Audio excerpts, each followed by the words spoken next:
Hello everybody, my name is Dr. Green and I wanted to take this opportunity to welcome you to Kendall College and to SoE 110.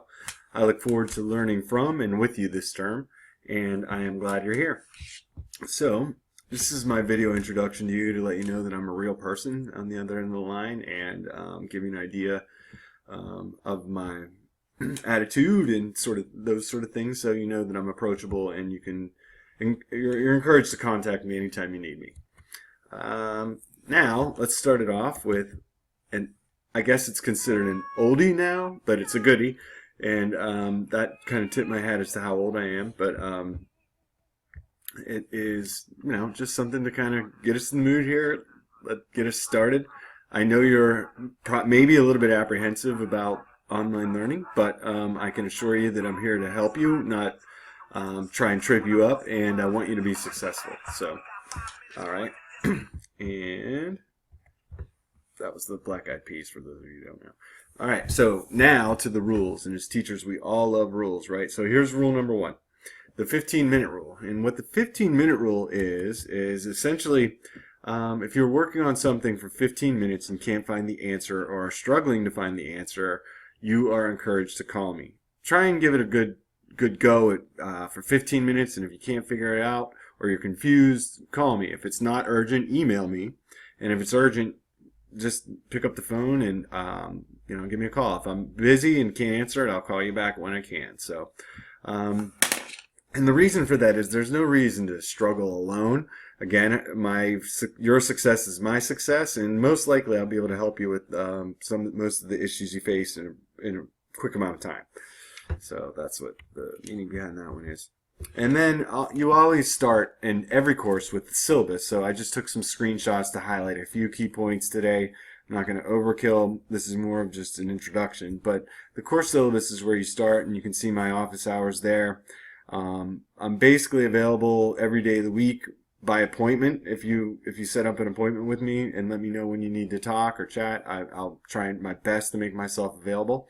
And you should always feel free to pick up the phone and give me a buzz. So, all right. Now, from the syllabus directly, here's a general overview of the course and a course description, and I highlighted a few words that I thought were crucial to this. It's an overview course in the field of early childhood education, discussing the historical roots in the current landscape. And the current landscape has changed. Early childhood educators are starting to gain traction and some respect in the field. So we're going to cover that. We'll talk about that and what that means. And then emphasis in this course is on elements common to all good programs. So, governing standards and regulations, historical perspectives, and career options for early childhood educational. So some career options that you may not even thought of, but we're going to explore that as well. And then their required text. The required text is GUTEC from called Historical and Philosophical Foundations of Education. And it's the 5th edition, and it looks like this, I believe. This is the one I have. And I don't mind if you have an older edition like the 4th edition, but you should be aware that the page numbers in Blackboard telling you to read, for example, pages 400 through 410 are not going to be a match. So you're going to have to figure out, you're going to have to do it. It's not impossible, but you'll just have to figure out a little more digging to figure out the exact page numbers you should read. So just keep that in mind. And the grading breakdown is added here. It's pretty self-explanatory. You can see there are some big assignments that I'm going to discuss in a moment. That's how it breaks down, 990 points. And the assignments and expectations for our course. The assignments, every week, 7 weeks, we have a discussion board. And the discussion board, the expectation is to post a minimum, remember, of 3 times on 3 different days of the week. So you have to spread out your posts and post at least 3 times, and it has to be substantive. And by that I mean we can't say good job or way to go or excellent. Ask a question, prompt a response, write a critique. However, do something to further the discussion, in other words. And also you have written assignments. such as a reflection paper, timeline project, and timed assignments, which is the midterm. And we'll discuss those later. We don't have to go into it now because it's down the line and it's not even week 1 yet, so let's not worry about that. And attendance. Be online and active throughout the week. I get reports when students are not logged into the course, and I don't want to get that because that, make sure that you're logged in and doing what you have to do in Blackboard and in the course so you get credit for it. Okay, and the fall schedule is wacky, and what I mean by that is day 1 is a Wednesday. Usually day 1 is a Monday and day 7 is Sunday, but that's how we work, day 1 through day 7. And day 1 is a Wednesday, and I suggest reading your weekly required readings on day 1 and 2, and then so Wednesday and Thursday do your readings, and then Friday your initial post is due, which is day 3. It's always day 3.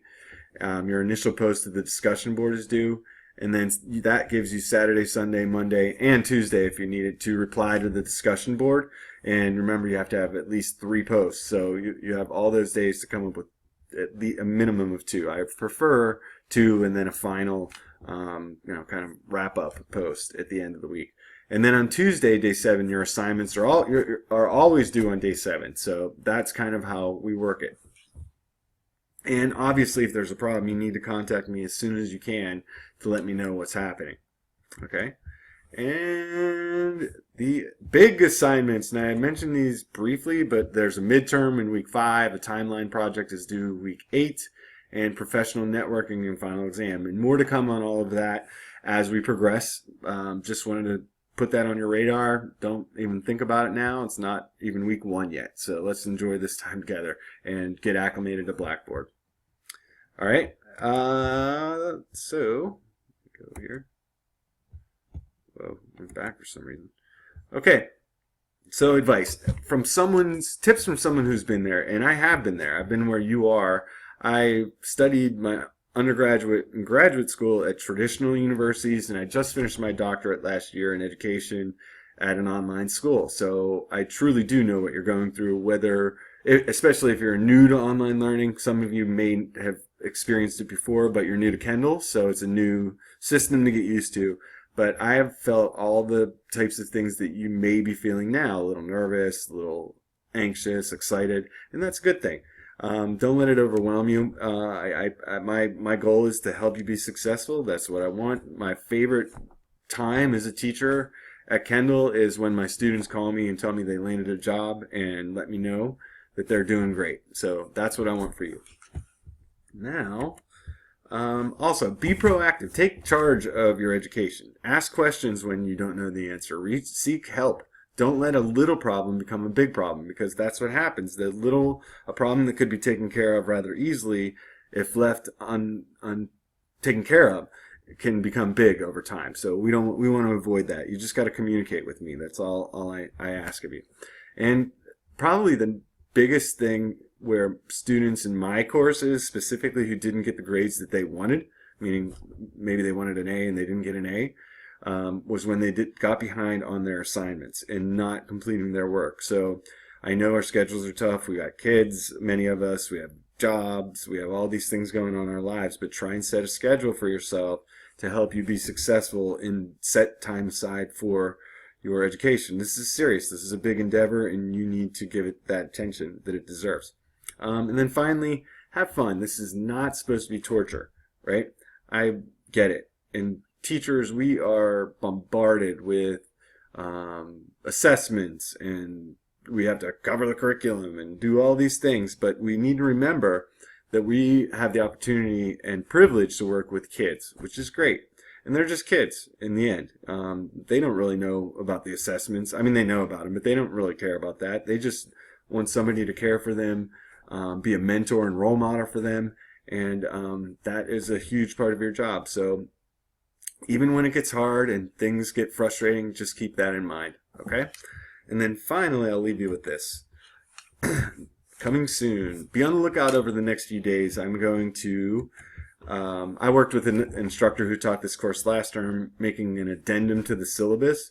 And I'll tell you, just explain it a little bit. But what that means is some of you are starting out with online learning for the first time. Some of you, again, are coming to Kendall for the first time. So I think that it's smart to give you guys some tools to figure out how to use Blackboard. Like, how do you attach an assignment? Where do I submit an assignment? Where do I find my assignments? All those basic things to help you navigate Blackboard to get off on the right foot. So that will be coming soon, and more information to follow on that. And then another thing that's new this term is we're going to hold periodic live sessions, and I do that. I've done that for years with other classes, but we're going to start doing it in every class. And what I do is use Zoom for these virtual meetings. Zoom is much like FaceTime or Skype, and I use it every day. And I meet with you, and we can talk about any topic related to the course or education that you feel is pertinent at the time, any issues you're having. Basically, the floor is open, and you and I can determine our needs as we go and those dates come up. So I'm really excited to be here with you guys, and I can't wait to meet you in the student lounge and introduce yourselves to each other. And I encourage you to use videos and add your picture to the course. It's nice to put a face to the name. It builds a sense of community, and which is what one purpose of doing this video with you today. But I want to build a sense of community, and we support each other, and I think this is going to be great, and I will see you in the course.